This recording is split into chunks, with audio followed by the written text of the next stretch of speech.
আসসালামু আলাইকুম ওয়া রাহমাতুল্লাহ। প্রিয় দর্শক, আজ আপনাদেরকে শোনাবো আল্লাহ পাক মানুষকে কিভাবে কি উদ্দেশ্যে সৃষ্টি করেছিলেন। চলুন শুনে নেওয়া যাক। পুরো কাহিনীটি আজ আপনাদের সামনে সুন্দরভাবে উপস্থাপন করার চেষ্টা করব। আমরা তো প্রত্যেকেই জানি যে আল্লাহ আমাদের রব, তিনি আমাদের মালিক।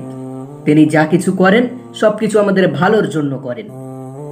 চলুন শুনে নেওয়া যাক আল্লাহ পাক মানুষকে কিভাবে কেন সৃষ্টি করেছিলেন।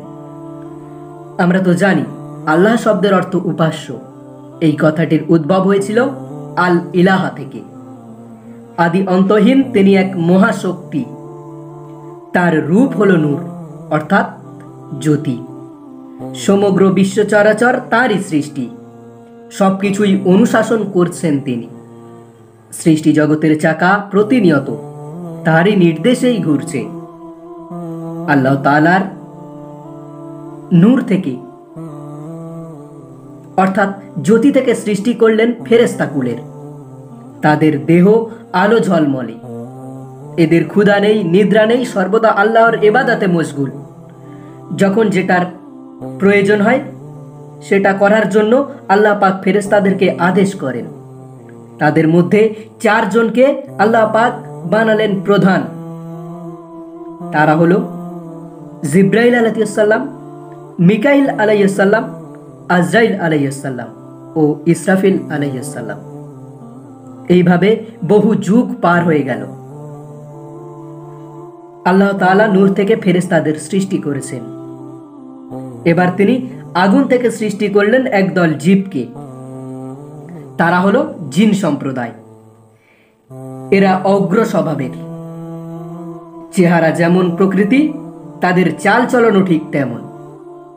বেহেশতে আল্লাহর সান্নিধ্যে থাকার মতো উপযুক্ত তারা নয়। সে কারণে আল্লাহ ফেরেশতাদের ধারে কাছে তাদের থাকতে দিতে পছন্দ করতেন না। পাঠিয়ে দিলেন রুক্ষ অনাবাদী পাহাড়, পর্বত, নদী নালাময় পৃথিবীতে। এখানে তাদের ঘর বাড়ি নেই। থাকে পাহাড়ে, গাছে, পালায়। সৃষ্টি শক্তি না থাকায় মাথা গোজার ঠাঁই করতে পারে না। পরস্পরের মধ্যে ভালোবাসা নেই। জীবন জুড়ে তাদের কলহ আর বিবাদ। এদের মধ্যে আজরাইল নামে এক জিন ছিল তাদের সর্দার। তার প্রভাব অনেক বেশি। জিনকুলের উপর সে মাতব্বরি করত। সকলে তার কথা অনুযায়ী চলাফেরা করত। তার কথা শোনাটা তাদের কাছে ছিল বাধ্যতামূলক, শুনতেই হবে। তাদের দাঙ্গা ফাসাদ যখন তীব্র হলো, তখন আল্লাহ তাআলা তাদের দমন করার জন্য একদল ফেরেশতা সেনাবাহিনী তাদের উপরে পাঠালেন। তাদের অস্ত্রাঘাতে জিনেরা ধ্বংস হতে থাকলো। আজরাইল তখন আত্মগোপন করে, পরে ফেরেশতারা পাকড়াও করে তাকে। আসমানে আল্লাহ তাআলার কাছে হাজির করলো সেই আজরাইলকে। সেই থেকে সে ওইখানে থেকে যায়। এবার সম্বিত ফিরে পেল সে। বাইতুল মামুরে ফেরেশতাদের সাথে মিলেমিশে আল্লাহর ইবাদতে মন দিল। আল্লাহর বندگিতে সে ফেরেশতাদেরকে ছাড়িয়ে গেল। আল্লাহ তাকে ক্ষমা করলেন। পরবর্তীকালে আল্লাহর আদেশ অমান্য করায় তার নাম দেওয়া হয় ইবলিস। 1000 পরের কথা। আল্লাহর মনে উদয় হলো মানব সৃষ্টির বাসনা। সৃষ্টিকুলের শ্রেষ্ঠ জীব হবে এই মানুষেরা, আশরাফুল মাখলুকাত। আল্লাহ ফেরেশতাদেরকে খুবই ভালোবাসতেন। একদিন তিনি তাদেরকে ডেকে এক মজলিসে বললেন। আল্লাহ পাক তাদেরকে শোনালেন পৃথিবীতে তিনি একজনকে প্রতিনিধি হিসেবে পাঠাতে চান। তাদের অভিমত জানতে চাইলেন এ ব্যাপারে। ফেরেশতারা তো শুনে থ বনে গেল। শেষে সকলে মিলে আল্লাহকে বোঝাতে থাকলো। ভাবলো আল্লাহ নিশ্চয়ই তাদের যুক্তি পরামর্শ মেনে নিয়ে এ কাজ থেকে নিরস্ত হবেন। তারা বলল, হে আল্লাহ, আপনি এমন বিপজ্জনক কাজ করার ঝুঁকি নেবেন না। মানুষেরা হবে অত্যন্ত কলহপ্রিয়, সবসময় ঝগড়া দ্বন্দ্বে মেতে থাকবে। শান্তি বলতে পৃথিবীতে কিছুই থাকবে না। তারা কেমন করে আপনার প্রতিনিধি হবে? আমরা তো আপনার গুণগান করেই যাচ্ছি, আপনার পবিত্রতা ঘোষণায় রত আছি, তবে কেন এই বিড়ম্বনা? এতে আল্লাহ বললেন, আমি যা জানি তোমরা কেউ তা জানো না। মানুষেরা হবে অত্যন্ত বুদ্ধিমান, সৃজনশীল, সারা পৃথিবী তাদের ছোঁয়ায় সুন্দর হয়ে উঠবে। ফেরেশতারা তা শুনে একেবারে নিশ্চুপ হয়ে গেল। এবার মানব সৃষ্টিতে আল্লাহ তন্ময় হয়ে গেলেন। যে মানুষ তার প্রতিনিধি হবে তাকে তিনি নিজ হাতে সৃষ্টি করতে চান, তিনি নিজ হাতে সেই মানব জাতিকে গড়তে চান। এই মানুষটি হবে তার স্নেহ ধন্য আদম আলাইহিসসালাম। যখন কিছু তিনি সৃষ্টি করতেন, যখন তার কিছু সৃষ্টি করার প্রয়োজন হতো, তখন তিনি আল্লাহ বলতেন, হয়ে যাও, অমনি জিনিসটি হয়ে যেত। কিন্তু আদমের সৃষ্টির ক্ষেত্রে তিনি এমনটি করেননি। তিনি অন্য এক পন্থা অবলম্বন করলেন। তিনি 3 জন শ্রেষ্ঠ ফেরেশতাদেরকে পরপর দুনিয়াতে পাঠালেন মাটি আনার জন্য। কিন্তু 3 ফেরেশতা মাটির আর্তনাদ শুনে তারা আবার আল্লাহ পাকের কাছে ফিরে এলো। পৃথিবী তাদের মাটি দিতে অস্বীকার করল। পরিশেষে এলেন ফেরেশতা আজরাইল আলাইহিসসালাম। পৃথিবীর অনুরোধ তিনি শুনলেন না। নানা স্থান থেকে কালো, সাদা, লাল, মোলায়েম ও রুক্ষ মাটি নিয়ে আল্লাহর সম্মুখে হাজির করলেন। ঝুড়ো মাটি পিষে 3 অর্থাৎ 18 খামের করলেন। তারপর এক শুক্রবার গড়লেন অপরূপ সুন্দর এক মানব দেহ, লম্বায় 60 হাত এবং চওড়ায় 7 হাত। ফাঁপা শরীর, বাতাস ঢুকলে শূন্য মাটির পাত্রের মতো গুরু গম্ভীর আওয়াজ বেরোয় তা থেকে। 40 বৎসর যাবৎ ওই অবস্থায় রাখা থাকলো। আপনারা হয়তোবা শুনে অবাক হবেন, ওইখানকার একদিন সমান পৃথিবীর 1000 বৎসর। বিভিন্ন রঙের মাটি দিয়ে আদমের দেহ গঠিত, তাই পৃথিবীর মানুষ নানা বর্ণের।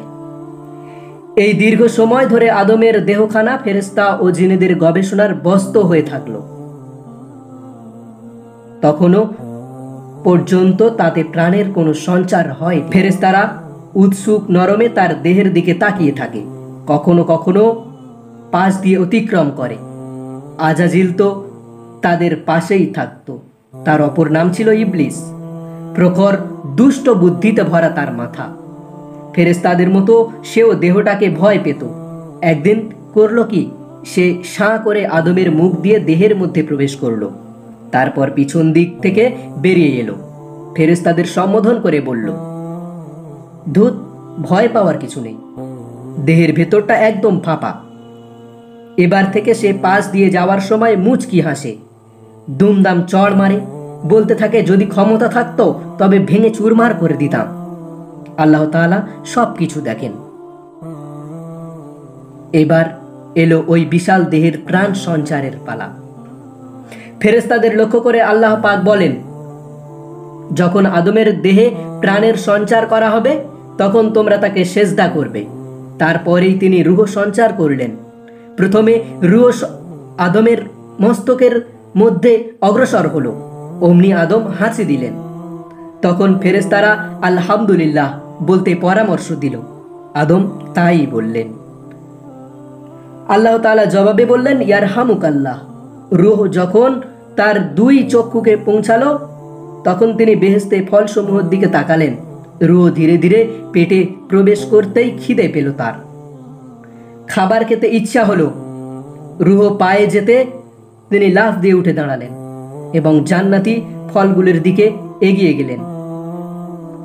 আদমকে সেজদা করার ক্ষণ এলো। এবার আল্লাহর নির্দেশ মতো ফেরেশতারা তাকে সম্মানসূচক সেজদা করল। প্রথমে ইসরাফিল এবং পরে অন্যান্য সকল মাথা নত করল। আল্লাহ ইসরাফিলকে আদমের কপালে কোরআন লিখে দিতে আদেশ করলেন। ইসরাফিল তাই করল। কিন্তু আজাজিল চুপচাপ দাঁড়িয়ে থাকলো, সেজদা করল না। বলল, আগুন থেকে সৃষ্টি আমার, মাটির মানুষকে সেজদা কখনোই আমি করতে পারবো না, আমি করব না। অহংকার করল সে। আদমের সম্মান দেখে হিংসায় জোরে পুড়ে ছারখার হয়ে যেতে লাগলো। ফলে কাফের গণ্য হলো, তার নাম দেওয়া হলো ইবলিস। আল্লাহ তাআলা আদমকে ফেরেশতাদের সালাম করতে আদেশ দিলেন।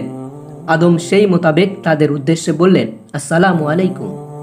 উত্তরে ফেরেশতারা বলল, ওয়ালাইকুম আসসালাম ওয়া রাহমাতুল্লাহি ওয়া বারাকাতুহু। এই সালাম ছিল অভিনন্দন জ্ঞাপন আদম ও তার বংশধরের জন্য। আদমকে আল্লাহ তার হাত ধরতে বললেন। আদম তার ডান হাত ধরলেন, অবাক হয়ে গেলেন। তার প্রত্যেক হাতই ডান হাত। তারপর আল্লাহ তার হাতের তালু প্রসারিত করলেন। দেখা গেল তাতে আদমের বংশধরের মধ্যে একজন দাঁড়িয়ে আছে। তার কপালে জ্যোতি দেখে অবাক হয়ে গেলেন। জানতে পারলেন ইনি হলেন দাউদ আলাইহিস সালাম। তার বয়স মাত্র 60 বৎসর। আদমের বয়স ছিল 1000 বৎসর। তিনি আল্লাহকে তা থেকে 40 বৎসর দাউদকে দিতে অনুরোধ করলেন। ফলে দাউদ আলাইহিস সালামের বয়স বেড়ে গিয়ে 100 বৎসর হলো। প্রিয় দর্শক, আজ ভিডিওটি এখানেই সমাপ্ত করলাম। পরবর্তী এপিসোড দেখতে আমাদের চ্যানেলটি ফলো করে রাখুন। পরবর্তী আদম আলাইহিস সালামের ভবিষ্যৎ এবং তার বংশ পরিচয় নিয়ে আপনাদের সামনে আরও একটি ভিডিও নিয়ে আসার চেষ্টা করব ইনশাআল্লাহ।